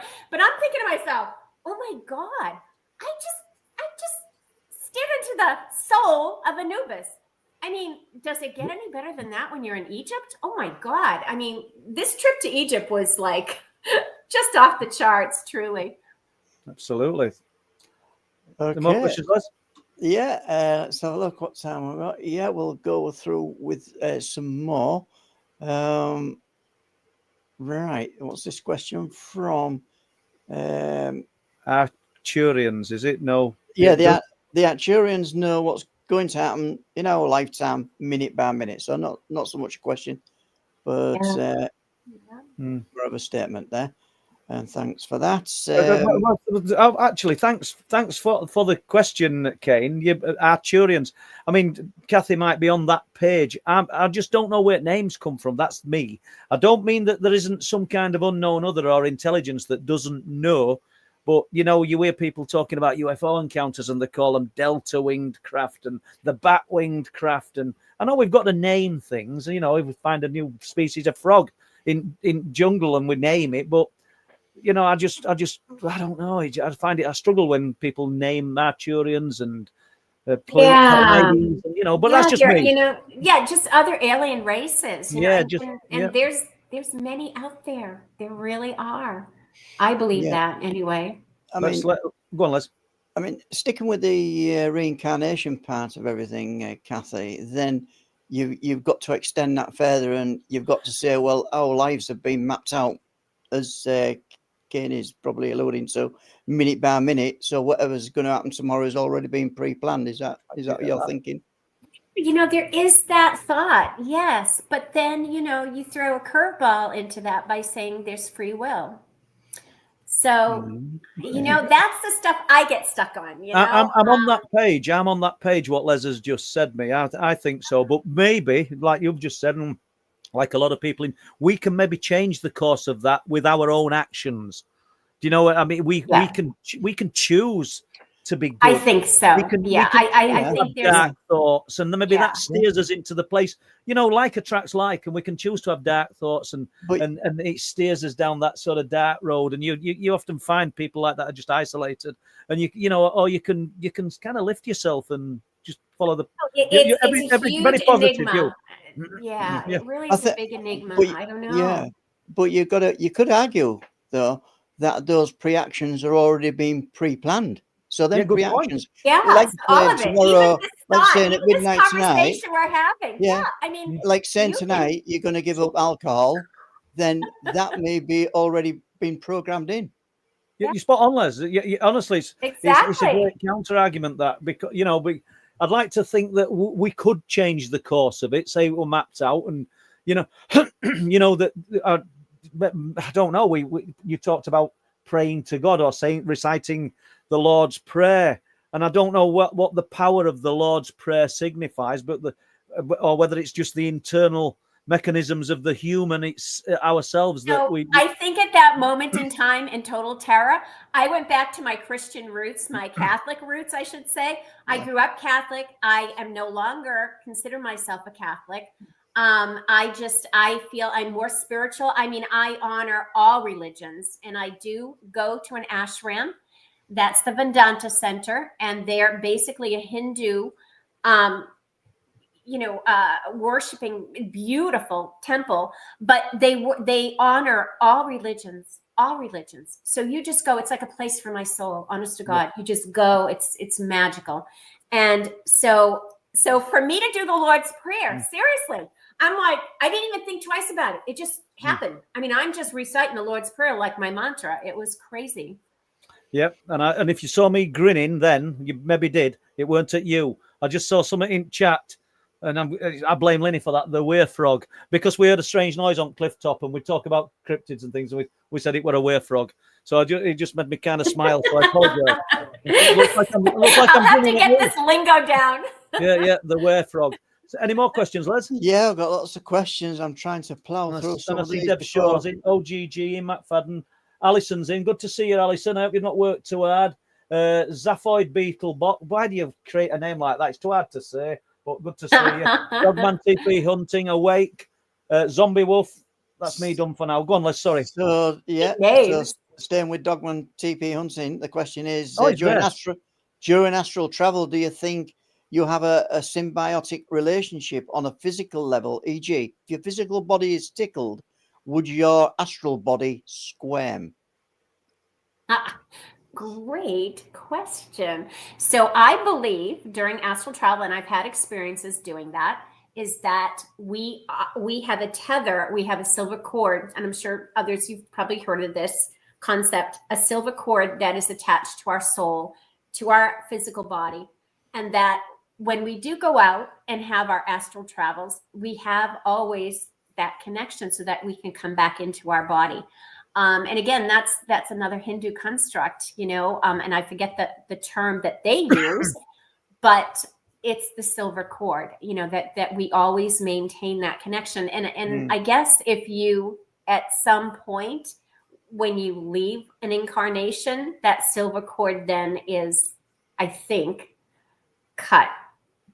But maybe not. Maybe it's attached to your soul. See, this is all the deep stuff that I'm not sure of. I don't know if anybody else out there has an answer. It's a good question, isn't it? And like Les, we've all touched on tonight, and people in chat will have.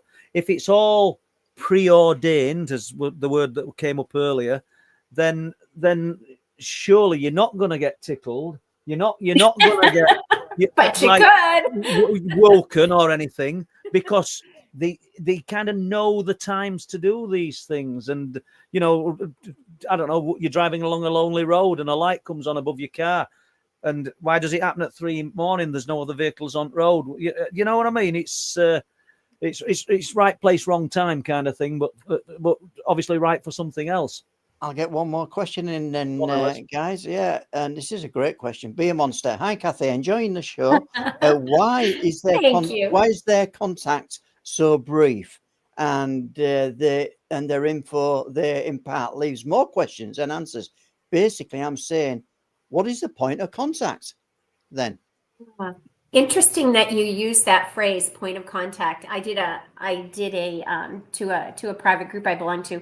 I did a presentation on my travels through Egypt, and that's exactly what I called it, my point of contact. And that's a great question, because yeah, you're right. I mean, it was brief, but yet when I came home, everything fell into place when I got this book. And my friend Linda, I mean, there was so much synchronicity before and after. You know, think about it, meeting the medium, having her tell me the 3 things that are going to happen, and one of them being the alien connection. So it was already out there. Yeah. And it happened. And then I look at the big picture and I think, ever since I was a kid, I've had these, you know, UFO interactions, you know, with craft, you know, now with a being. I mean, and the craft sightings now are off the charts for me. I mean, I tell you, I had a mothership above my house, probably about 6 months ago, 8 months ago. Mind blowing. I mean, you know, so this stuff keeps happening. So I joke with my friends and say, okay, so what's next? I guess I'm really going to get beamed up and I'll be able to report back about what being on the spaceship is like. I mean, I don't, you know, it's almost like there's like a little bit of a plan going on here. And where's that taking me? I can't help but think that. Okay. Well, any more questions, Les? I'm not disregarding what you've just said. I know he's conscious of questions. And, yeah. Of course. Yeah, I've got more, but that I'll leave it for this session. Okay. Okay. And one more thing. Oh, Les has gone, but no worries. Adam Sondor asked something, and it was going to be a bit deeper question, and I can't remember what it was, Adam. So I do apologize. Les might be able to find that at some point before that we were going to circle back to. Yeah. Oh, the bolt of light. Yes. Yeah. That was. Thank you, Les. Okay. Thank you, Adam, for asking that. That's on my list. I shared my experiences with the guys. So I'm up in my office at my other house.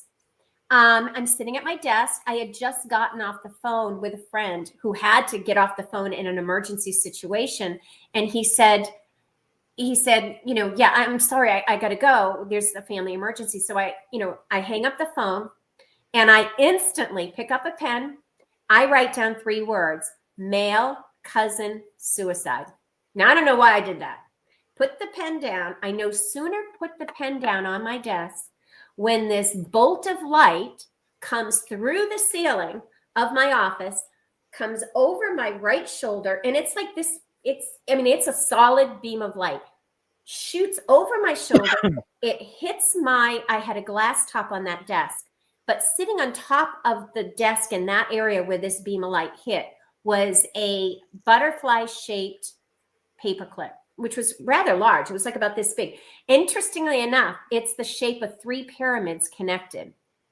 And this beam of light hits this metal paperclip, sparks it like a pop sound, and it sizzles like a firecracker, sizzles all the way along the entire shape of the paperclip. And then it pops out, really loud pop, like boom. And I'm like, heck just happened? I mean, this is remarkable on so many levels. I mean, the fact that there's a beam of light that came through my ceiling from, the cosmos, and hits this metal paperclip, lights it on fire. And the whole thing was beyond. And then my phone rings, and it was this friend of mine. He says, sorry I had to go so quickly. I said, what happened? He said, my cousin John shot himself in his mother's house. Right. Okay.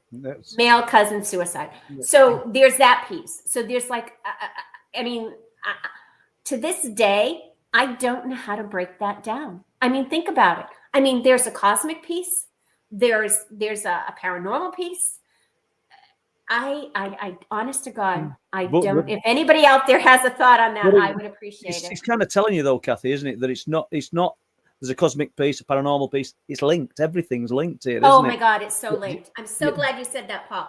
So linked. In fact, you know who's out there writing about it? My absolute personal hero as a journalist, Leslie Kean and Ralph Blumenthal, both American journalists. They are now piecing that together. And Leslie Kean did that wonderful Surviving Death series on Netflix. If anybody's out there, it's awesome.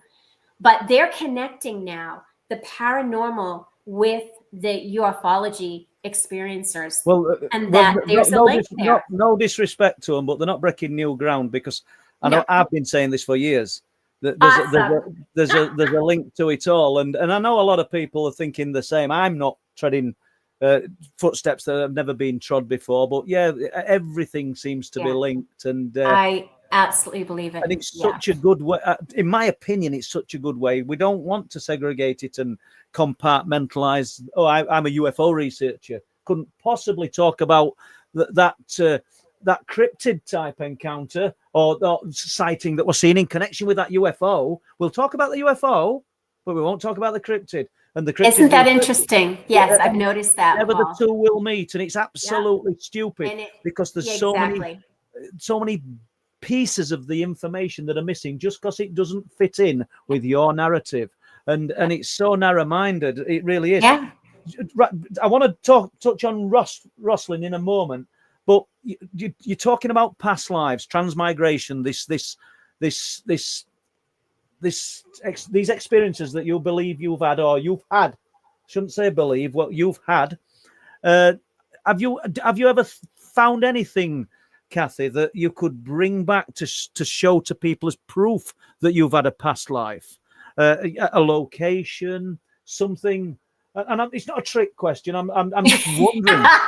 You know that there's stories of people that have, children even, that have traveled somewhere and said, I know if you went inside that building, there's I don't know, there's this there and that is there. And how do you know you've never been there? We're in a different country. Because I just know. And I'm just wondering if you've got is there any examples of that? Not that I physically, I don't think there's been something I physically picked up. I'm trying to think about in Egypt. Not physically, no. Other than, I've had, time slips happen where, it's almost like you're all of a sudden you're there, and then I've dropped into this past life. I had that happen in Egypt, where I'm now looking out of my eyes, but it's not me. I'm looking out of who I was in a past life's eyes, and I can look down and see who I was, what I was wearing. I'll never forget that. That's an incredible feeling to have that happen. And, so there's that. But I don't know. But it's probably, Kathy, there might be some things that we're not meant to know. I would just kind of thinking along the lines of, let's assume that you've lived once before in ancient Egypt, and you're familiar, and there's something right about it. Then, and I'm not saying why, but why don't we know where there's another king's chamber, another burial site? Why has nobody come back with any of that? And I'm being the devil's advocate here. I'm not disproving it. I'm just sort of asking the question. And I'll tell you a good example of this, not so much me, but if any of you know the story of Dorothy Eddy, who was an older woman, I believe she was English. She, as a child growing up, she had these incredible, vivid memories of a lifetime in Egypt with Seti II. Or first, I forget. And she actually ended up going, this is a big story, this is a short version, going to Egypt. She would go to places, she would tell them, all of a sudden, she could read Egyptian. She could speak Egyptian. She could tell them where certain things were within some of these temples where Seti had. And where she was she had a romantic relationship with him. I don't know if it was she became a wife, I think, but he had many wives. But if you Google Dorothy Eddy, it's a fascinating tale of reincarnation, of past life. And she had the proof. She would go in these temples. She would tell them things that none of the archaeologists knew about, that would come true. And she'd point out, well, over here was this. Interesting. Do you know, just briefly then, there's a healer he's in Caton, he's not in Scarborough, which is probably, these locations are 15 miles from where I'm sat now. If you're Googling people, you'll be going back 20 years. Ray Brown, that's his name. I think he was a bricklayer by trade. And apologies, Ray, if you listen to this and I've got you wrong. And he's still alive and in Caton. I believe he's still healing, but he believes and I'm going to get this wrong. I know I am, so I do apologize. He believes he's Saint Paul, right? Now, what I find fascinating, I had a great friend called Gordon Anderson. Les has met Gordon. We went to interview Gordon and filmed him. And that name's familiar. Yeah. Well, he's a great friend of Ray Brown, and they used to live very close. Now, what I find fascinating, and this story is true, not a friend of a friend's told me, this is true. Because they made documentaries, a few documentaries about Ray and his healing abilities, the faith healer. He believed he became, I'm going to get this wrong, but I think it was St. Paul, but please, somebody's going to correct me. It might have been St. John, but somebody's going to correct me any road. Peter. So he was doing one of his healing sessions, and he'd gone into the trance, and some people came across from overseas to discredit him, and they started speaking to him. This is a bricklayer. So imagine me as a joiners, and start speaking to me in Aramaic, and you might as well be speaking to me in Chinese or anything. Do you see? And they started speaking to him when he's in his trance in Aramaic, and he just conversed with them and astounded them. Now, I found that fabulous. I found that fascinating. And I do too. Oh my gosh. There's a lot of witnesses to that. Do you know the people that were there? And I know Gordon were there, and Gordon's a very good friend of mine and a friend of Les's. And so that is absolutely fascinating that Ray Brown, whilst slipping into this trance to do his spiritual healing, could actually speak Aramaic. And no discredit to the man, because I've worked with my hands all my life. Yep. So, but a bricklayer, you know what I mean? Yeah. Just a bricks and a trowel doesn't mean he couldn't. I love to hear these stories. I mean, but his persona completely changed as well. Yeah. And you just piqued my memory, and that's how I look at my Egyptian healing rods. I mean, I can't tell you how I was guided and drawn to get these Egyptian healing rods in my hand. And I'm the only one that's touched them. And I was not meant to carry them in the Great Pyramid. And I didn't, because they ended up going in with one of our guides. And so I come back home. These things were so charged. I was told I could not use them. It was probably almost a year before I could touch them. They were that highly charged. But there again, here's, in a small sense, proof of a lifetime that these Egyptian healing rods were extremely special to me, that in this lifetime, I'm charging out there having to get these Egyptian healing rods and using them in my healing practices. And it's just, I think it speaks to, that past life connection. So before we come to Les, because I'm conscious at time here, we've only got 20 minutes left. Let's touch on Roslin Chapel, which is something that's close to my own heart. And you visited Roslin. I did. And I went to Roslin during a very unique time. And again, this is all guided. I don't know if you remember this, back in 2019, there was a cosmic planetary alignment happening on July 28th in 2019. It was, I'm going to read this so I don't miss anything out on it. It was the 7 sacred cathedrals in Europe, lining up to 7 planets, lining up to the 7 chakras, and all being in perfect alignment on July 28th, 2019. And Roslin was the 7th chakra, the crown chakra, and Roslin lined up to Saturn. That was the planetary alignment with Saturn. And so I had to be there on July for this alignment. So all of a sudden, I'm all things Scotland now. And so I get a book, again, just kind of guided to me. It's called The Guardians of the Holy Grail by Tim Wallace Murphy. and I knew of him, and I read this book, and in this book that he wrote in 1999, there's a part in this book where he predicts this exact alignment that I'm being guided to go to Roslin to be at. The July 28th, 2019, he had the date, and he wrote it in 1999. And so as I'm on the phone with a woman who organized the tour for me to get to Scotland, her name was Patricia Awan, who ironically is from Egypt. As I'm on my phone, my iPhone pings off, and I'm going, what the heck? I got a Facebook notice from Tim Wallace Murphy, which I'm not a friend on Facebook, that he had just died. Somebody posted that he just died. So I'm on the phone with Patricia, needing to be in Roslin Chapel, and Tim Wallace Murphy dies.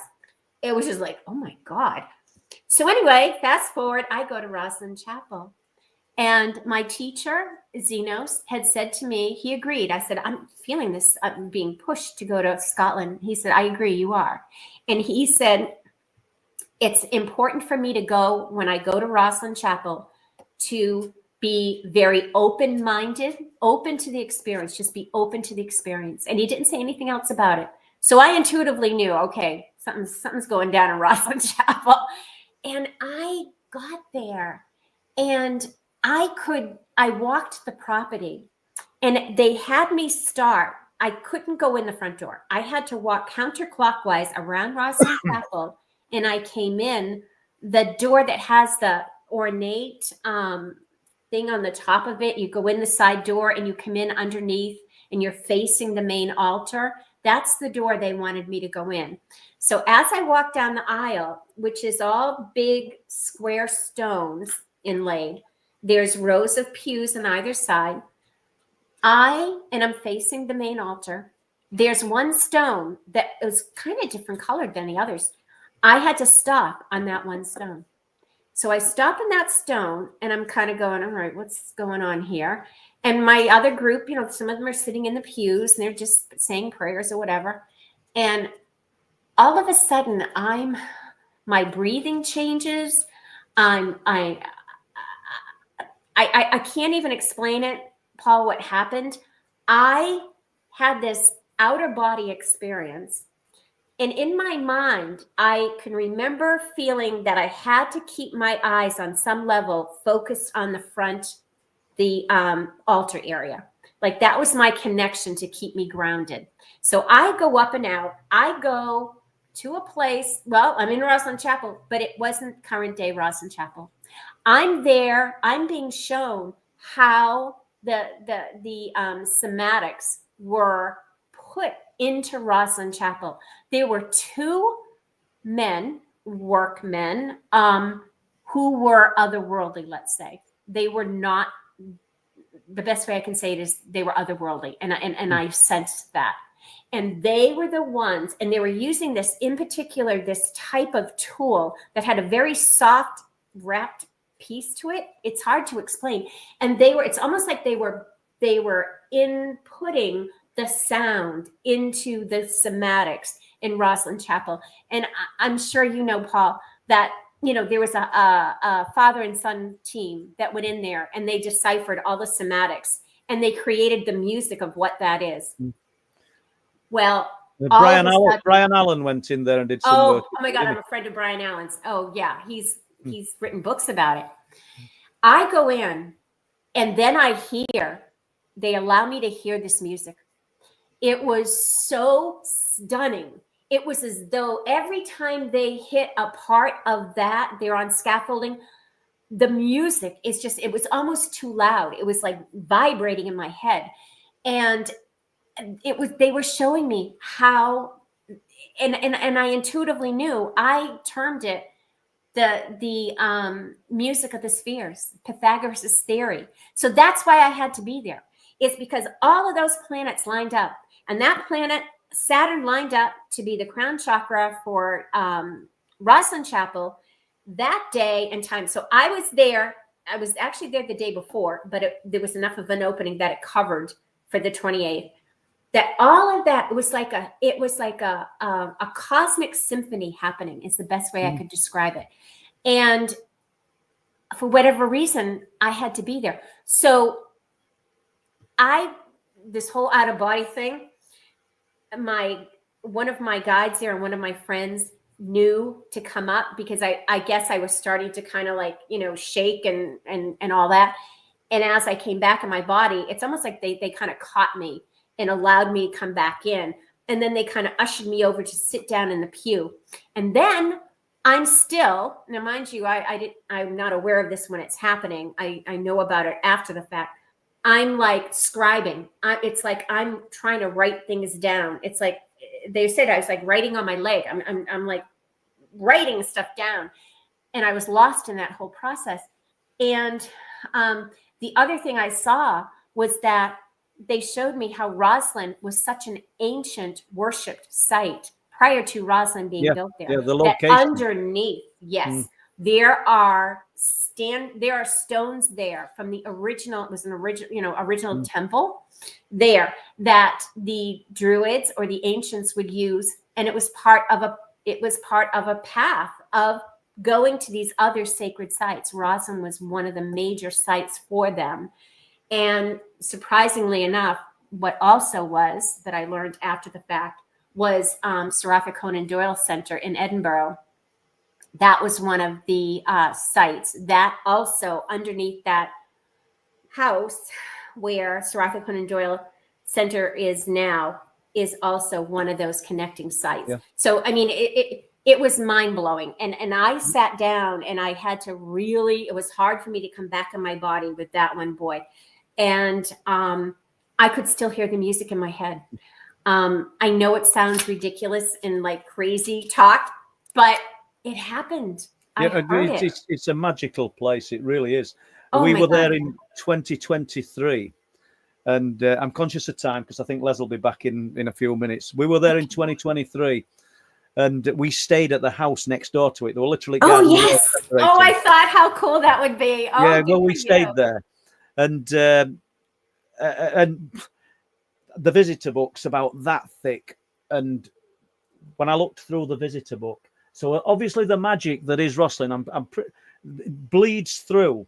Like you said, the connection is the location is the key, because there were reports in it. There's a lady in it, and I couldn't even remember her name now, but she'd written that she woke up in the night and saw a doorway open up in the ceiling and light pouring. So that's in the visitor book. I didn't know about that. I made reference to all of these things. There are another one that said, has anyone seen the I think it said the devil imp in the bedroom? And so there's lots and lots, and I don't mean like there's two or three. I saw a white lady there in Roslin. Well, my son-in-law, who's a complete skeptic, Nick, we went for a late night walk. Skeptics. But he had to admit it. I mean, I said, well, what did you see? And I've got him on film. We were walking up, and we did see a white orb just drop and go along the wall, because Walt at Visitor Centre. I don't know how long since it is you went there, but it's a fascinating place, and I've got links to it with my ancestry as well. So that's why I wanted to go. I was going to ask you that. How cool! So I forgot to mention to you that you know how you're not supposed to take pictures in there. Well, this one friend of mine took out his phone, and he did do a video of me in that trance. And it's awful for me to watch it because, I mean, it's not me standing there. My eyes are rolled back in my head. I mean, oh, God. But, yeah. Well, I've never looked into Roslin. My grandparents had lived up in Scotland, but I'd never looked into it until I went on to Whitley Strieber's Dreamland. And Whitley said to me, you've got to research Roslin.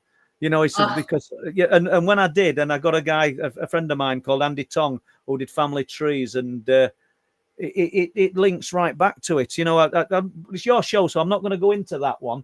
And what? Can I just tell you something really quickly that will blow your mind, because it blew my mind? Do you know in Roslin, how there's so many different little things being depicted? Yeah. Little card faces, angels, everything. Do you know that I found a carved face of a Hathor in one of the corners of the window as you go down into the crypt? Is this Hathor face? I was like, what? And I've I- said this to people and asked, I- and they're like, "I've never seen it." I'm like, "It's there." I wondered, like we just talked about Hackness and the Forge Valley, and we've got the miscords, the carved, and I saw that face, and I thought that just looks like a miscord. But we better get to Les, because Okay. otherwise Yes. we'll get punished. Go on, Les, please. Okay, so a little just at this point then, at nearly the end of the show, a bit of self-promotion. Kathy, where can people find your publications? What have you got out there? I've written for Outer Limits magazine, Chris Evers Yep. magazine. I've Yep. written for Phenomena magazine, Steve Maris magazine, who's a dear friend. So a lot of my experiences, I'm in 2 of Malcolm Robinson's books. I'm in 2 of Philip Kinsella's books with my experiences. Right. So I'm kind of out there and about in yeah. some of that stuff.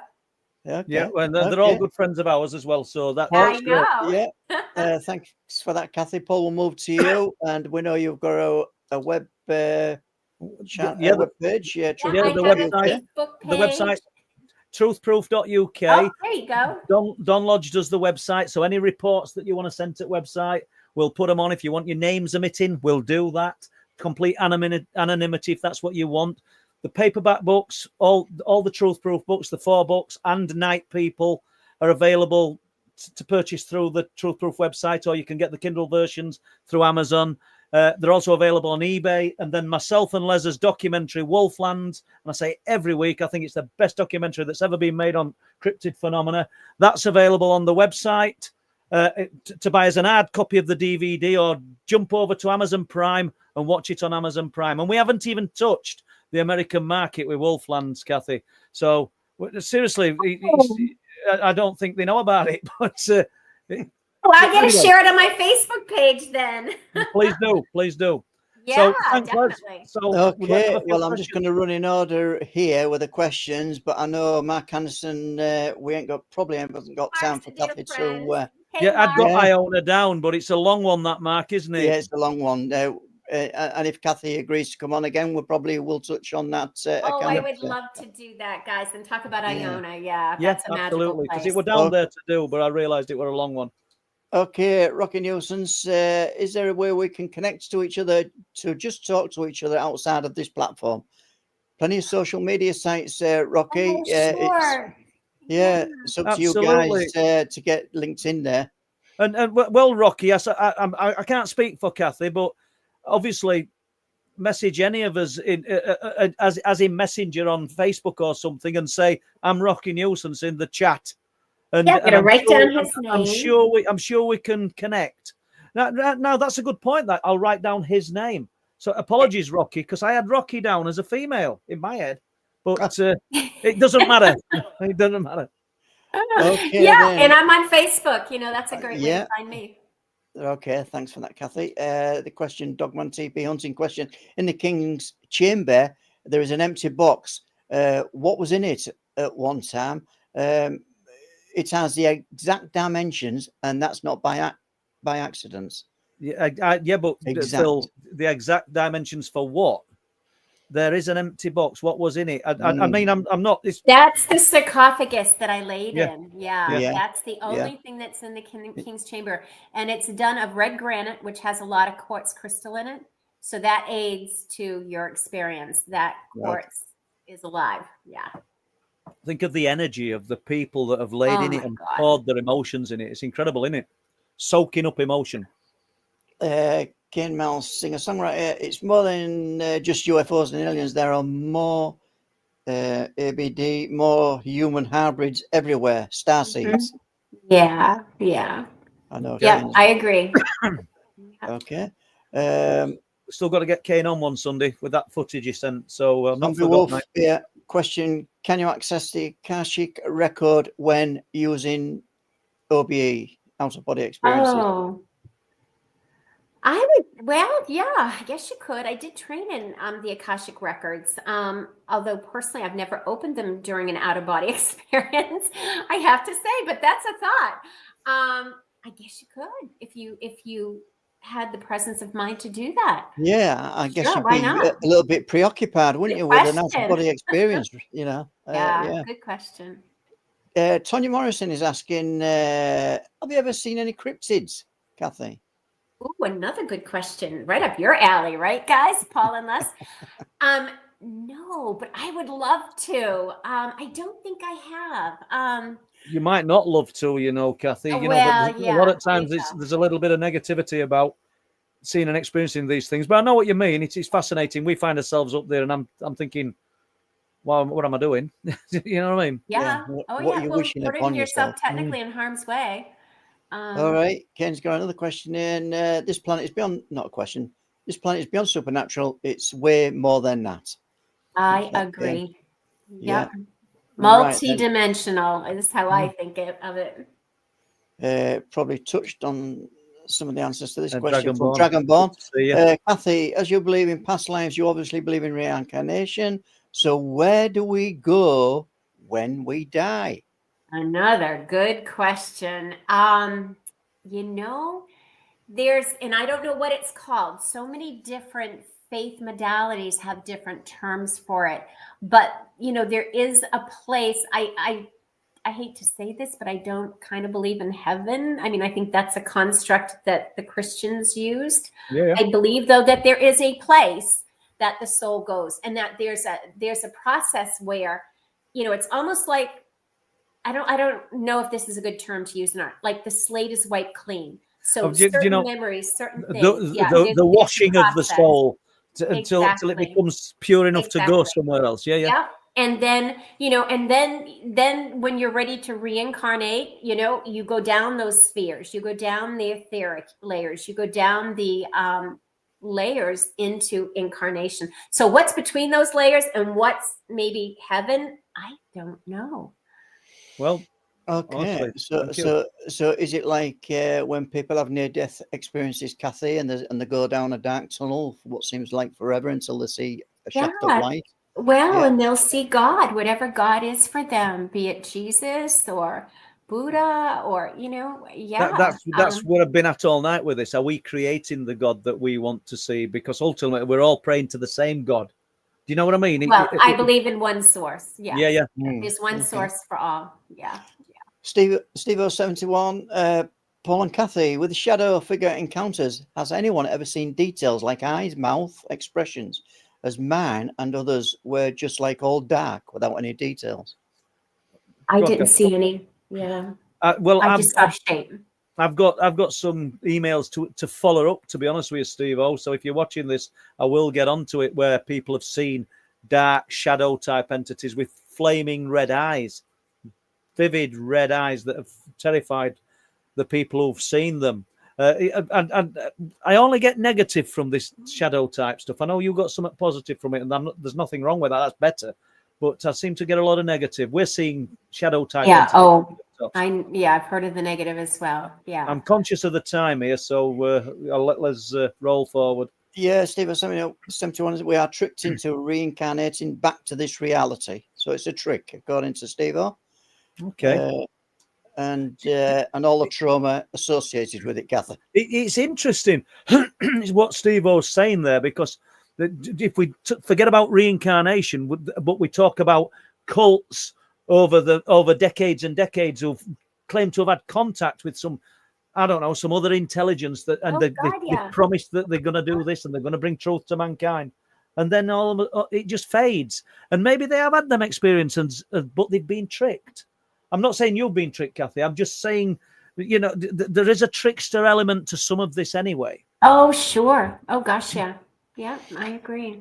Okay, and I think I've got to apologise to the 3 or 4 that I've got on my list that I didn't get read out tonight, questions. But we're going to end with what Karen says, great supporter of the show. Thanks, Karen. Kathy, thank you for this evening. May you be blessed and guarded onto this life's path. God bless you. Oh, that's lovely. Thank you, Karen. I appreciate that so much. Thank you. It's always Brilliant. positive. Brilliant. Positive. Yeah. On that note, I'll let you wind up the show, Paul. With Kathy you stay there, Les, because it's just been great speaking to you, Kathy. It's been great to. Thank you, guys. This was an awesome night. Thank you. No, it's been great interacting with everybody in chat. We really appreciate everybody's support, as always. Thank you. I know. And will you come back? I'm sure. Oh my God, I'd love to come back. Thank you. Yeah, I look at my list and I think, geez, we didn't touch on a lot of things. We didn't touch on half of it, did we? Really? But I mean, look, there's Kim King, Three Real Wayno. Let's have a look. Tonya Morrison, Simon Riley, Be a Monster. There's tons of people, and I Oh my just love. God. You guys have the best audience. Wow. They're absolutely. We do. These We do. We're people spoiled. are absolutely brilliant, Very and good question. they've got far more knowledge in certain aspects of this than I'll ever Certainly. have, and Yeah. that's Oh what I my like God. about it. Yeah, absolutely. More- That's why I like sharing these experiences, because it gets the others to chime in to go, okay, how do you break it down? What do you think? You know, that's important. So Yeah. the last word from me, Kathy, is thank you, Les. Thank you, Kathy, and Thank good you, night. guys. Yeah, Good and night. so got to thank you to Alison and Lee for moderating, and thanks for the super chat donations tonight. And we'll see you all on when is it? Sunday. I'll get it right. Thank you, Kathy. Thank you, Paul. Good night, everybody. God bless. night. Thank Bye. you.